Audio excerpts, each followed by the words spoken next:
ഇന്ത്യയിലെ പ്രതിഭ, പ്രത്യഭിജ്ഞ മുതലായ തത്വങ്ങളുടെ ചരിത്രവും ലാവണ്യ സിദ്ധാന്തങ്ങളും സഹസ്രാബ്ദങ്ങളോളം പഴക്കമുള്ളവയാണ്.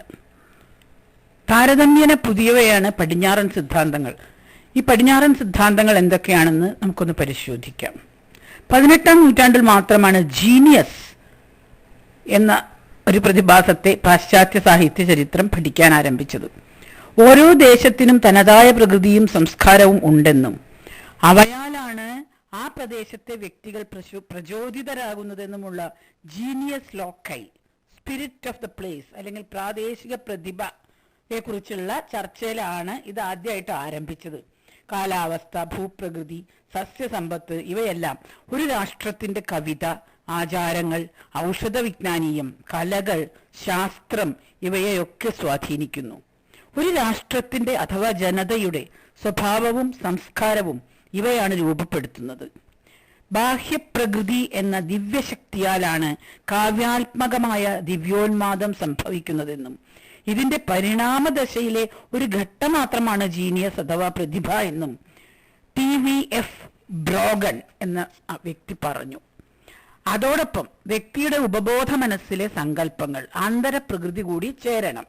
റൊമാൻറ്റിസിസത്തിലെ ദിവ്യോന്മാദമായ കാവ്യപ്രതിഭയ്ക്ക് ഏതാണ്ട് സമാനമാണ് ഈ നിർവചനവും. ഇൻജീനിയസ്, നാച്ചുറൽ എബിലിറ്റി, പ്രകൃതിദത്തമായ കഴിവ് എന്ന ലാറ്റിൻ പദമാണ് ജീനിയസ് എന്ന പദത്തിന്റെ ഉറവിടം. പ്രകൃതി സത്ത അഥവാ നൈസർഗിക ഗുണമായി വ്യക്തിയിലിരിക്കുന്നതും വ്യക്തി വസിക്കുന്ന പ്രദേശത്തെ പ്രാദേശിക പ്രകൃതിയോട് ചേർന്നതുമായ ഒരു പദമാണ് ഇത്. നാച്ചുറൽ എബിലിറ്റി ആന്തരവും ബാഹ്യവുമായ പ്രകൃതികളുടെ സമ്മിശ്രമാണ്. റൊമാൻറ്റിസിസത്തിൽ ജീനിയസ് ഒരു കഴിവല്ല, ഒരു അബിലിറ്റി അല്ല, മറിച്ച് ഒരു ദർശകന്റെ, ഒരു ഋഷി അല്ലെങ്കിൽ ഒരു വിഷനറിയുടെ ഒരു ഗുണമാണ്. ഒരു കഴിവല്ല, അതൊരു ഗുണമാണ്. ഇതേ ആശയം 1759 എഡ്വേർഡ് യങ് അദ്ദേഹത്തിന്റെ കൺജക്റ്റീവ്സ് ഓൺ ഒറിജിനൽ കോമ്പോസിഷൻ ഉയർത്തിപ്പിടിച്ചു. അദ്ദേഹത്തിന്റെ സിദ്ധാന്തം പിന്നീട് ജർമ്മൻ തിയറിസ്റ്റുകളെയും കോളറിഡ്ജിന്റെ ബയോഗ്രാഫിക്കയെയും ഒക്കെ സ്വാധീനിച്ചു. കഴിവിനേക്കാളും ഉപരിയാണ് നൈസർഗിക പ്രതിഭ എന്ന് എല്ലാവരും അംഗീകരിച്ചു. Talent is that which is in a man's power. Genius is that in whose power a man is എന്നാണ് ജെയിംസ് റസൽ ലവൽ പറഞ്ഞത്. ദർശകനായ ഒരു ഋഷികവി ഒരു രാഷ്ട്രത്തിന്റെ സംസ്കാരത്തിന്റെ മുഴുവനും വക്താവാണ്. സ്വന്തം ബുദ്ധിശക്തിക്കും അതീതമായ ഒരു അലൗകിക ശക്തിയാൽ പ്രചോദിതനായി ദിവ്യോന്മാദത്തിൽ സത്യദർശനം സാധിച്ച് പാടുന്ന കവിയെയാണ് ഒരു ജീനിയസ് എന്ന് പറയുന്നത് എന്ന് വന്നു. ഇതിനോട് ഫ്രൂയിഡിന്റെ തിയറികളും കൂടി ചേർന്നപ്പോ 20ാം നൂറ്റാണ്ടിന്റെ ജീനിയസിന്റെ നിർവചനം ഇർവിൻ ബാബിറ്റിന്റെ മോഡേണിസ്റ്റ് ദർശനത്തിലേക്ക് പരിണമിച്ചു.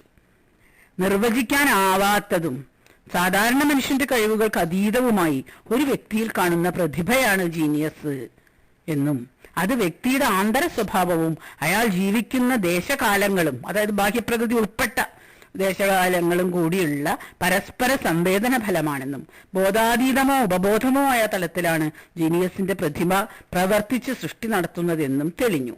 പിന്നെ പോസ്റ്റ് മോഡേണിസം വന്നു. ചർച്ചകളിൽ നിന്ന് ജീനിയസ് എന്ന പദം പതുക്കെ അപ്രത്യക്ഷമായി. ഭാഷ എന്ന മാധ്യമത്തിലേക്കായി കൂടുതൽ ശ്രദ്ധ. കവി ഇതര മനുഷ്യരെക്കാൾ ഉപരിയാണെന്നോ ബുദ്ധിശക്തി കാവ്യപ്രതിഭയെക്കാളും സങ്കല്പത്തെക്കാളും താഴെയാണെന്നോ ഒന്നും ആരും കരുതാതെയായി. പ്രതിഭ എന്നതിനെ കുറിച്ച് ചർച്ച പ്രതിഭയുള്ള ഏതാനും ചിലർ മാത്രമേ ചെയ്യുന്നുള്ളൂ എന്ന ഒരു നില വന്നു. അതുകൊണ്ട് തന്നെ അതിന്റെ പ്രയോജനം കുറഞ്ഞു വന്നു. എങ്കിലും ഉയർന്നു വരുന്ന സമകാലിക സാഹിത്യ വൃത്തങ്ങളിൽ നിരൂപകൻ എന്നൊരു ബുദ്ധിമാനും അതിന് വിപരീതമായിട്ട് ബുദ്ധി കുറച്ച് കുറഞ്ഞാലും പ്രതിഭയുള്ള ഒരു ഒറിജിനൽ സാഹിത്യകാരനും എന്ന ഒരു വർഗം, ഒരു വർഗീകരണം, ഒരു വിഭാഗീയത പൊന്തി വരാൻ തുടങ്ങി. അത് ഓൾറെഡി വന്നു കഴിഞ്ഞിട്ടുണ്ട്. ഇപ്പോ കവിക്ക് സ്വതന്ത്ര ചിന്തയും സ്വാഭാവിക സങ്കല്പശക്തിയും, നിരൂപകന് കവിയുടെ രചനയോടുള്ള വിമർശന ആസ്വാദന രൂപമായ പ്രതികരണ ശക്തിയും. ഇങ്ങനെയാണ് ഈ വിഭാഗീയത പ്രത്യക്ഷപ്പെടാൻ തുടങ്ങിയത്. നല്ല കവിക്ക് നല്ല നിരൂപണവും നല്ല ആസ്വാദനവും സാധിക്കൂ എന്നത് പലപ്പോഴും പലരും വിസ്മരിച്ചിട്ടുണ്ട്. കാന്റിന്റെ ജീനിയസ് നിർവചനത്തിനുള്ള ലെസ്സിങ്ങിന്റെ കമന്ററി ിലാണ് ഇതിന്റെ ആദ്യത്തെ മിന്നലാട്ടം നമ്മൾ കാണുന്നത്.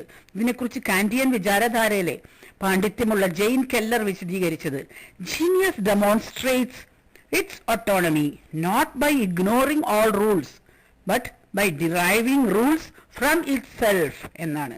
ഇവിടെ 3 കാര്യം പ്രസക്താണ്. ഒന്ന്, കാവ്യസിദ്ധാന്തത്തിൽ പ്രചോദനം ജീനിയസുമായി ഏറെ അടുത്ത ബന്ധം പുലർത്തുന്നു. ഇൻസ്പിരേഷൻ ജീനിയസും കൂടി വളരെ വലിയ ബന്ധമാണുള്ളത്. 2, ജീനിയസിന്റെ റൊമാൻറ്റിക് ചർച്ചയുമായിട്ട് അഫ്ലൈറ്റസ് ബന്ധിതമാണ്. അഫ്ലൈറ്റസ് എന്ന് പറഞ്ഞാൽ അതൊരു ലാറ്റിൻ പദമാണ്, അതിന്റെ അർത്ഥം ഇൻസ്പിരേഷൻ എന്ന് തന്നെയാണ്. 3, ആവാഹനം എന്ന പ്രക്രിയയ്ക്ക് മ്യൂസസ്, സാഹിത്യത്തിന്റെ സംഗീതത്തിന്റെ ഒക്കെ ദേവിയായിട്ടുള്ള മ്യൂസസ്, സരസ്വതി എന്നുള്ള ഒന്നുണ്ട്. ഈ 3 ഇവിടെ പ്രസക്തമായിട്ട് വന്നു. ഇത് വളരെ പ്രധാനമായ ഒരു കാര്യമാണ്. കാരണം ഇന്ത്യൻ ലാവണ്യ സിദ്ധാന്തത്തിൽ ഇതൊക്കെ തന്നെയാണ് ഉള്ളത്. അതുകൊണ്ടാണ് ഈ പാശ്ചാത്യ സിദ്ധാന്തങ്ങളുടെ പ്രാധാന്യം എടുത്തു പറയാനാണ് ഇവിടെ ഉദ്ദേശിക്കുന്നത്. ദേവന്മാരുടെ സ്വഭാവം, ദി നാച്ചുറ ഡ്യൂറം എന്ന അർത്ഥത്തില് സിസറോ ഉപയോഗിച്ച പദാണ് അഫ്ലൈറ്റസ്.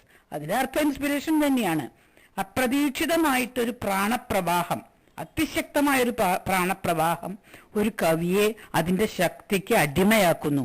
അത് എവിടെ നിന്ന് വന്നു എന്നറിയാതെ തന്നെ കവി അതിന്റെ ശക്തിയാൽ പ്രചോദിതമായിട്ട് കാവ്യം സൃഷ്ടിക്കുന്നു എന്നാണ് ഈ വാക്കിന്റെ അർത്ഥം. അപ്പോ ജീനിയസിന്റെ റൊമാൻറ്റിക് ചർച്ചയുമായിട്ട് ഈ അഫ്ലൈറ്റസ് ബന്ധിതമാണ് എന്ന് പറയുമ്പോ നമുക്ക് ആലോചിക്കാം, നേരത്തെ ആദ്യം പറഞ്ഞ ആ പ്രാണൻ, ആ ഇൻസ്പിരേഷൻ, ഉള്ളിലേക്ക് വലിക്കുന്ന ആ പ്രാണശക്തി, അത് തന്നെയാണ് ഈ പറയണതും.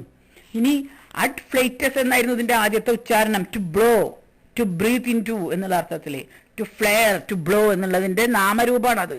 ഒരു ദൈവീകമായ കാറ്റ്, പ്രാണൻ, ഇൻസ്പിരേഷൻ കവിയെ പ്രതിഭാധനനാക്കുന്നു. പുതിയ ഒരാശയം കവിക്ക് വിവരിക്കാനോ വിശദീകരിക്കാനോ ആവാത്ത ഗഹനമായ ഒന്ന് അദ്ദേഹത്തിനെ പെട്ടെന്ന് കീഴടക്കുന്നു. അപ്രകാരം ദൈവീകമായ വരദാനമായിട്ടാണ് പ്രതിഭയെ വിശദീകരിച്ചിട്ടുള്ളത്.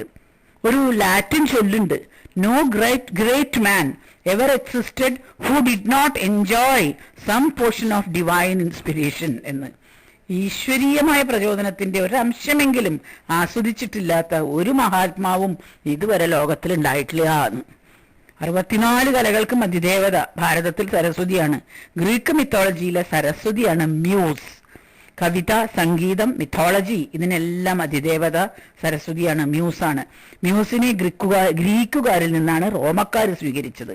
ഇക്കാലത്ത് ഒരു കലാകാരനെയോ ഒരു എഴുത്തുകാരനെയോ അല്ലെങ്കിൽ ഒരു സംഗീതജ്ഞനെയോ ഒക്കെ ആര് പ്രചോദിപ്പിച്ചാലും അവരെ മ്യൂസ് എന്ന് സാമാന്യമായിട്ട് പറഞ്ഞിരുന്നു. പ്രചോദിപ്പിക്കുന്ന ആളിനെയൊക്കെ മ്യൂസ് എന്ന് പറഞ്ഞിരുന്നു ഒരു കാലത്ത്.